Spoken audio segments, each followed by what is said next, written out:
Live from New Delhi, you're watching DD India Live, India's voice to the world. I'm Unmul Bhattacharya, coming up in the next 30 minutes. And we are now getting visuals of Prime Minister Narendra Modi's meeting with German Chancellor Mr. Merz. Remember, Prime Minister is having a series of bilateral meetings on the sidelines of the G7 summit in Canada. He had earlier met the President of Mexico, and then he had pull asides with the Prime Minister of Australia, Mr. Albanese, and also another pull aside that he had with the South African President Cyril Ramaphosa. Remember, South Africa is currently the chair of the G20, and this is a meeting that the Prime Minister is having on the sidelines of the G7 summit in Canada with the German Chancellor, Mr. Merz. Prime Minister Narendra Modi met Mexican President Claudia Sheinbaum on the sidelines of the 51st G7 summit in Kananaskis in Canada. This was the first meeting between the two leaders, and both sides discussed avenues to further deepen cooperation in trade, pharmaceuticals, S&T, that is science and technology, digital innovation, and shared perspectives on key global and regional issues, including priorities of the Global South.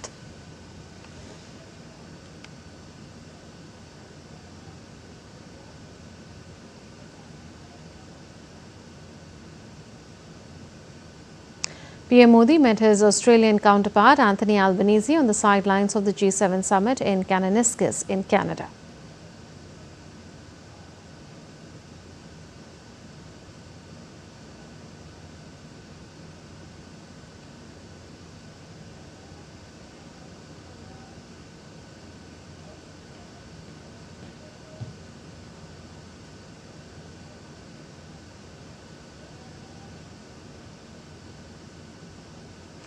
PM Modi also met South African President Cyril Ramaphosa at the G7 summit.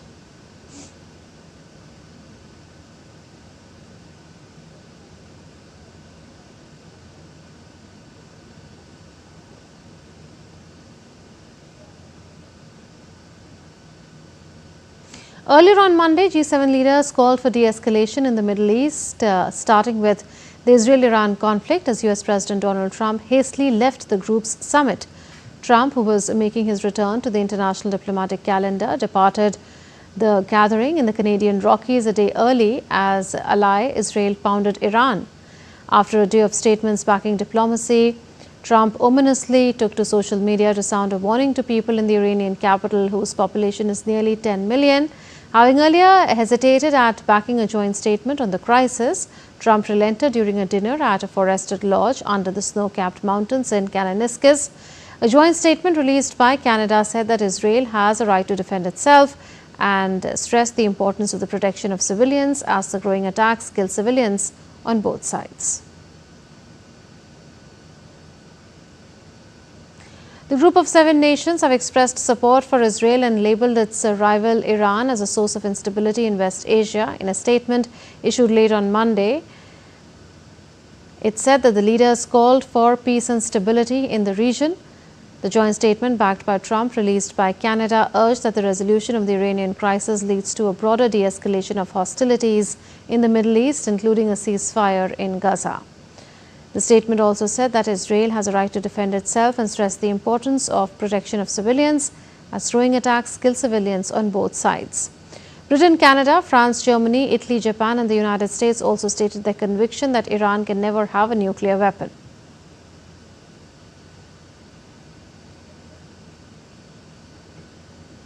European Commission President Ursula von der Leyen hailed an intensive and good G7, saying the European Union is in intense and demanding negotiations for a trade agreement with the United States. We had a good G7.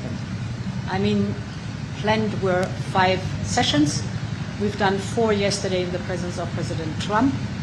There are 6 statements, 1 Middle East statement on top and the chair statement. The added value of G7 is always to have frank and open discussion. All this has happened. So this was an intensive, good G7, I think. We're getting you visuals now of leaders at the ongoing G7 summit in Canada. They met for a working breakfast session to focus on Russia-Ukraine conflict. Earlier in the morning, Canadian Prime Minister Mark Carney said Ottawa would provide $1.47 billion in new military assistance for Kyiv, as well as impose new financial sanctions on Russia. When the summit ends later on Tuesday, Carney plans to issue a statement on the escalating tensions in West Asia.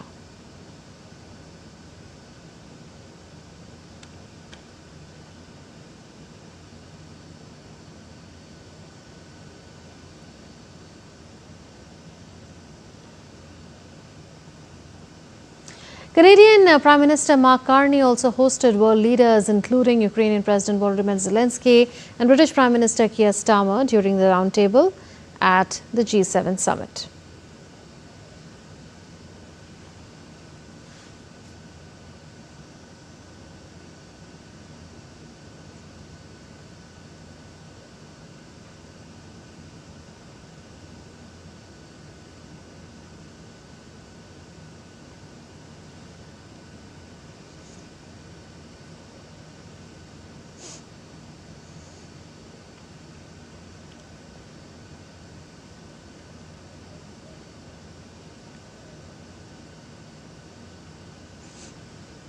France will host the next G7 summit at the Alpine spa resort town of Aviation les Bains in 2026, French President Emmanuel Macron said on Tuesday, bordering Switzerland on the shores of Lake Geneva.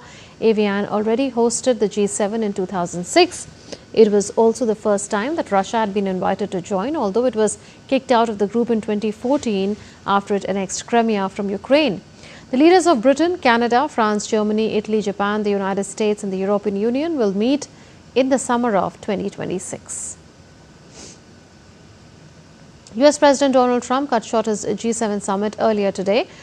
Although he rejected claims that his early departure from the G7 summit was related to efforts towards a ceasefire between Israel and Iran, Trump rebuffed French President Emmanuel Macron's claims that he left the G7 summit to work on a ceasefire between Israel and Iran. Macron revealed that Trump had floated a ceasefire proposal between Israel and Iran, adding a dramatic twist to the summit's closing hours. Trump dismissed the assertion as incorrect, saying Macron had no understanding of the real reason for his return, which he hinted was related to something far more significant. He added that whether purposely or not, Emmanuel always gets it wrong. Stay tuned.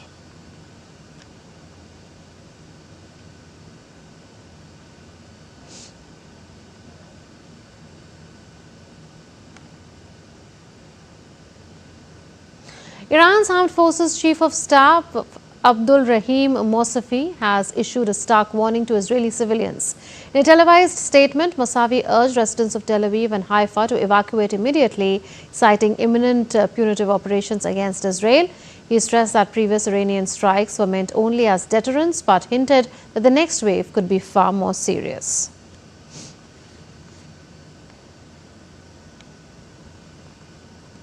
Amid escalating tensions between Iran and Israel, former US President Donald Trump has stirred a fresh controversy.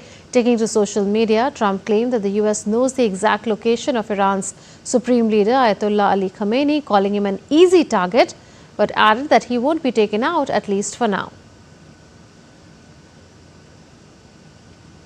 Trump also asserted that the US controls the skies over Iran and praised the effectiveness of US-made weaponry, though stopped short of directly naming Israel.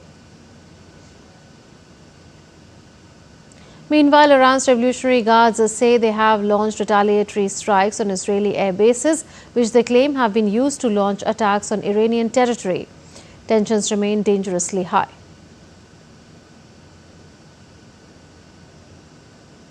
Donald Trump is convening a meeting of his National Security Council on Tuesday to discuss the Iran-Israel war. The meeting comes after sudden large-scale deployment of US Air Force aerial refueling aircraft on the 16th of June. Reports are rapidly emerging about the movement of US fighter jets. The Indian Embassy in Tel Aviv has issued an advisory for nationals, in fact, in Israel to stay vigilant and follow safety protocols in the advisory. It is said that Indians intending to leave should use land crossings and register with the embassy for assistance. The Embassy of India has also activated its helpline numbers 24/7 to provide assistance to Indian nationals.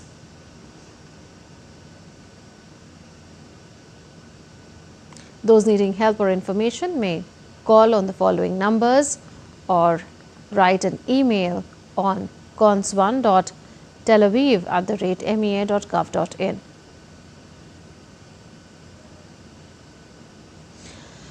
In addition, Indian nationals who remain in Israel and have not yet registered with the embassy have been strongly urged to do so immediately via the registration portal, which is INDEMBASSY israel.gov.in, which is indembassyisrael.gov.in/Indian_national_reg.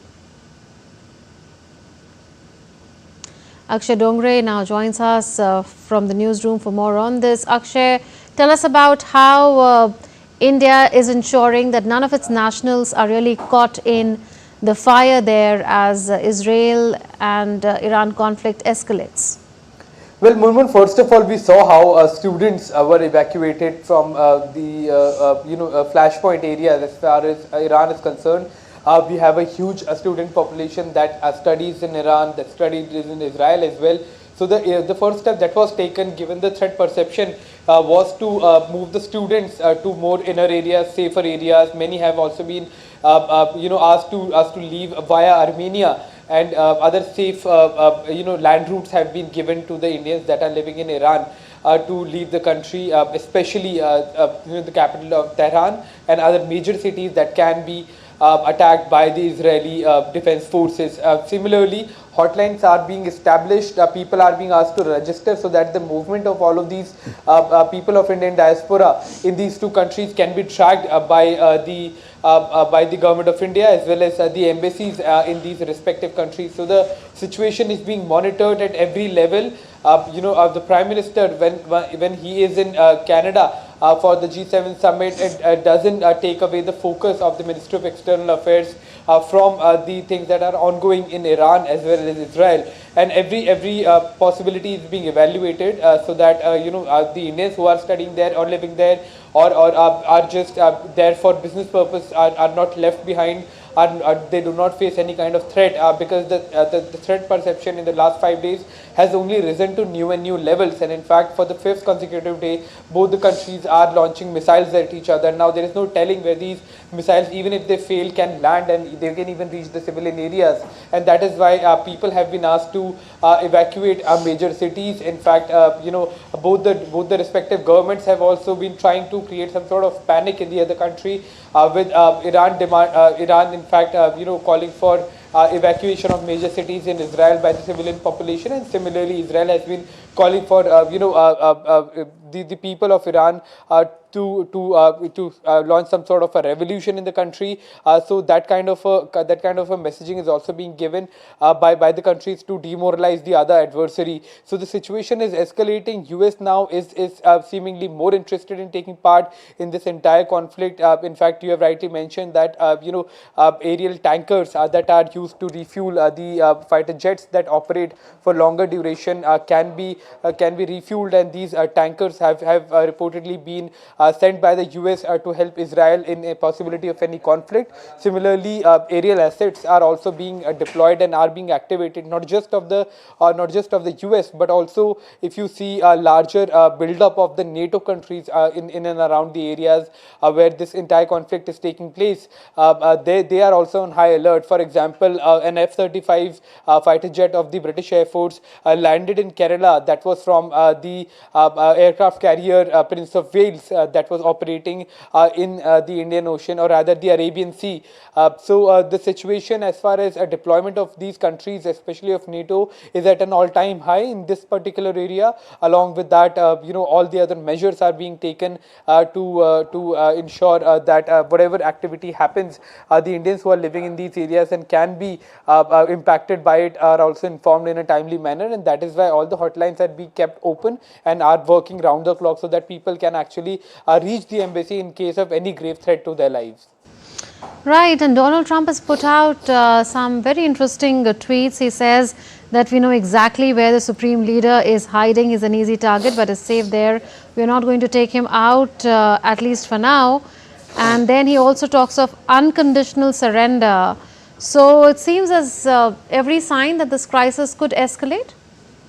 Well, it seems that in every possible manner the conflict is escalating. You do not just send aerial tankers halfway across the globe just for precautionary measures, or you do not mobilize all your aerial assets in the particular area, for a country like US to do so, that has a history of launching several operations in many of the countries in the West Asian region. So the situation remains quite tense in these two countries, and in all likelihood, unfortunately, Munmun, where we are headed towards is toward a full-blown conflict between the two countries. Israel will be in all likelihood supported by the US forces. Iran will be supported by the Hezbollahs and the Houthis that are present in the region. So it may as well escalate from a conflict between two countries to a wider regional conflict that can impact the entire world. So the situation is tense, and in fact it's worsening by every passing hour. Next 48 hours are said to be quite critical as far as the safety of the regions are concerned, but as far as the situation is concerned, it is moving towards a very, very serious escalation. We'll leave it at that. Akshay Dongre reporting from the newsroom on the Israel-Iran conflict. Ukraine on Tuesday slammed the lack of an adequate reaction from the world to Russia's strikes on its soil after an attack on Kyiv killed at least 16 people. The European Commission has proposed the EU ban all Russian gas and liquefied natural gas imports by the end of 2027, with a ban on short-term contracts starting next year. Britain too announced further sanctions against Russia. Here's a report. As the Russia-Ukraine conflict drags on, the Kremlin on Tuesday said that there was no understanding of when the next direct negotiations with Kyiv would take place, adding Russia had fulfilled all its obligations agreed to in previous talks held in Istanbul on June 2. The Kremlin also made it clear that Russia would assess the possible time frame for continuing negotiations in the coming days. Amid all this, Russia fired scores of missiles and drones at Kyiv on Tuesday. Ukrainian President Volodymyr Zelensky alleged that at least 16 people were killed in what he thought was one of the most horrific attacks on the capital. According to Zelensky, Russia sent more than 440 drones and 32 missiles at Ukraine. The strike was one of the deadliest on Kyiv since Russia launched its full-scale attack in February 2022. Ukraine also slammed the lack of adequate response and condemnation from the world to Russia's deadly strikes on its soil. Meanwhile, as search operations continued at a missile strike site in Kyiv, representatives of 62 foreign diplomatic missions visited the spot. Also, Britain on Tuesday announced further sanctions against Russia. The latest sanctions targeted 4 individuals, 6 entities, and 20 ships, including oil tankers, marine-related companies, and suppliers of goods to Russia, particularly electronics. As negotiations between Kyiv and Moscow have failed, Secretary of Russia's Security Council and a former defense minister, Sergei Shoigu, held talks with North Korean leader Kim Jong-un for the second time in 2 weeks on Tuesday on special instructions from President Vladimir Putin. Shoigu previously visited Pyongyang and met Kim on March 21 and June 4, as Moscow and Pyongyang came close in the face of a situation which both nations termed as hostile West. Bureau Report, DD India. Technical snags disrupted multiple Air India flights just days after a deadly crash in Ahmedabad claimed hundreds of lives. From engine faults to widespread cancellations, the aviation sector faces mounting scrutiny. Meanwhile, grieving families performed last rites of victims of last week's disaster as investigators search for answers amid rising concerns over passenger safety and aircraft reliability. DD India's Mihir Maikuri has the details.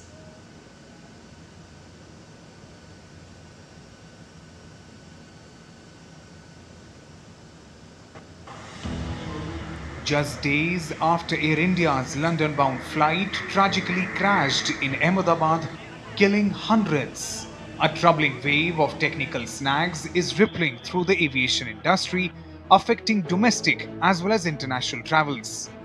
On Tuesday, an Air India flight from San Francisco to Mumbai reported a technical fault in one of its engines. As a safety measure, passengers were directed to disembark at Kolkata airport. Also, a London-bound Air India flight from Ahmedabad was cancelled due to aircraft unavailability, triggered by airspace restrictions and heightened technical inspections of the fleet. Air India also cancelled another London-bound flight, the one from Bengaluru, for unspecified reasons. The disruption saga did not end there. A London-Amritsar Air India flight was also cancelled. A Paris-bound Air India flight from Delhi also got cancelled after a pre-flight check flagged an issue. Meanwhile, on Monday, an Air India Express flight from Delhi to Ranchi was forced to return shortly after takeoff. Mid-air, the Boeing 737 MAX 8 was suspected of developing a technical fault. After landing and undergoing inspection, the aircraft was later cleared for further operations. Even as these new glitches emerge, the families of last week's crash victims gathered in grief and heartbreak, many receiving the remains of their loved ones in an emotionally wrenching farewell. In Ahmedabad, hospital officials have now identified over 160 victims through DNA analysis of their remains. With over 100 families having reclaimed the bodies of their loved ones, last rites are quietly being performed across the nation. In Mumbai, grief hung heavy in the air as the remains of Captain Sumit Sabharwal, one of the pilots aboard Air India Flight 171, arrived at his family home. With a heart filled with grief and tear-filled eyes, the father of Captain Sabharwal bid his beloved son a goodbye. As India mourns the death of her people, along with the citizens of Portugal, UK and other nations, the aviation authorities grapple with a growing list of technical concerns, while investigators continue to rummage through the debris to ascertain the cause of last week's disaster. Mihir Makhuri, for DD India. The Directorate General of Civil Aviation held a crucial review meeting on Tuesday with senior officials from Air India and Air India Express, focusing on flight safety and operational efficiency. The airlines, now owned by the Tata Group, operating over 1,000 flights daily, were urged to tighten procedures following recent maintenance-related delays. DGC has stressed better coordination between engineering, operations and ground handling teams, along with ensuring adequate spare parts. Airspace restrictions, especially over Iranian airspace, have led to multiple flight disruptions. Airlines were directed to enhance communication with passengers and staff and swiftly adopt alternate routing strategies to minimize impact. A focused surveillance of Air India's Boeing 787 fleet revealed no major safety issues. Of the 33 aircraft, 24 have completed enhanced safety checks, with remaining aircraft scheduled for inspection over the next few days. Lastly, the regulator advised implementing a real-time defect reporting system to streamline safety updates and improve decision-making across departments. Coming back to the 51st G7 summit in Kananaskis in Canada, let's get you visuals where Prime Minister met Mexican President Claudia Sheinbaum. This was the first meeting between the two leaders. Both sides discussed avenues to further deepen cooperation in trade, pharmaceuticals, science and technology, digital innovation, and shared perspectives on key global and regional issues, including priorities of the Global South.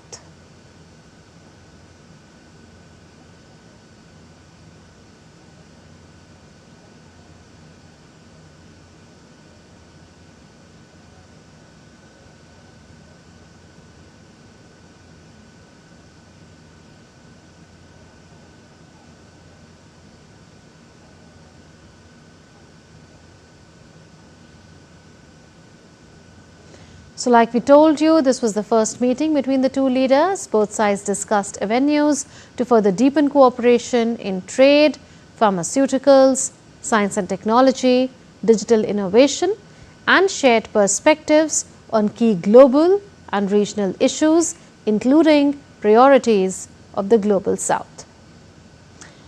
On to news on the upcoming International Yoga Day. Yoga has become popular in Spain, with people embracing it for its physical, mental and spiritual benefits. Spain ranks among the top European countries for yoga's popularity, thanks to its beautiful landscapes, wellness culture and growing number of retreats and studios. DD India's Atman Sandhu has more.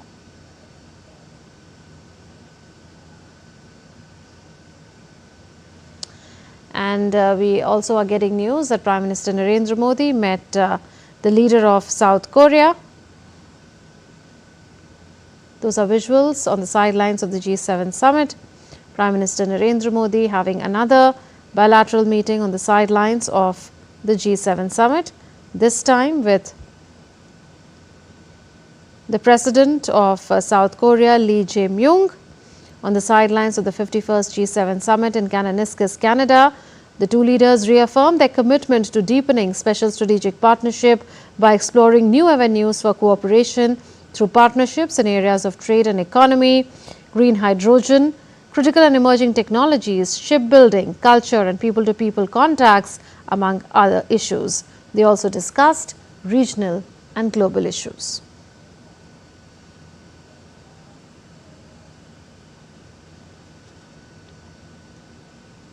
So, to reiterate, Prime Minister Narendra Modi met South Korean President Lee Jae-myung on the sidelines of the 51st G7 summit in Kananaskis. The two leaders reaffirmed their commitment to deepening special strategic partnership between the two countries by exploring new avenues for cooperation through partnerships in areas of trade and economy, critical and emerging technologies, green hydrogen, shipbuilding, culture and people-to-people contacts, among others. They discussed regional and global issues as well. On to other news, India's Chief Economic Advisor Dr. V. Ananth Nageshwaran on Tuesday delivered a lecture at the Raj Bhavan in Thiruvananthapuram in the southern Indian state of Kerala on the theme Global Economic Trends, India's Challenges and Prospects. In his address, Dr. Nageshwaran cautioned that the world is entering a new era of uncertainty with an emerging trend of economic inwardness among nations becoming increasingly dominant, highlighting India's comparative advantage, especially during trade regimes such as the Trump-era tariff structure. He said that the country has a window of the next 30 years to establish itself as a reliable global manufacturing hub. We can use the next 30 years to make ourselves indispensable, because the world is realizing the vulnerabilities of depending on China, which is also a non-democratic system of governance, etc. Whereas we are much more, we have checks and balances, so we can develop ourselves as a more reliable, trusted alternative source in the world because we have the size. Vietnam, Mexico, Cambodia, Thailand, Indonesia don't have that size to be able to even have a shot at matching what China has done in the last 30 years. That is our opportunity. That's all in this edition of DD India Live, but do share your thoughts with us on the news of the day. You can share and get all the latest news and updates from India and across the world on the DD India mobile app. This app is available on both Android and iOS platforms. You can scan the QR code on the screen to download now. We'll be back with more news as it breaks here on DD India. This is Munun Bhattacharya from all of us here in Delhi. Thanks for watching DD India Live. Namaskar.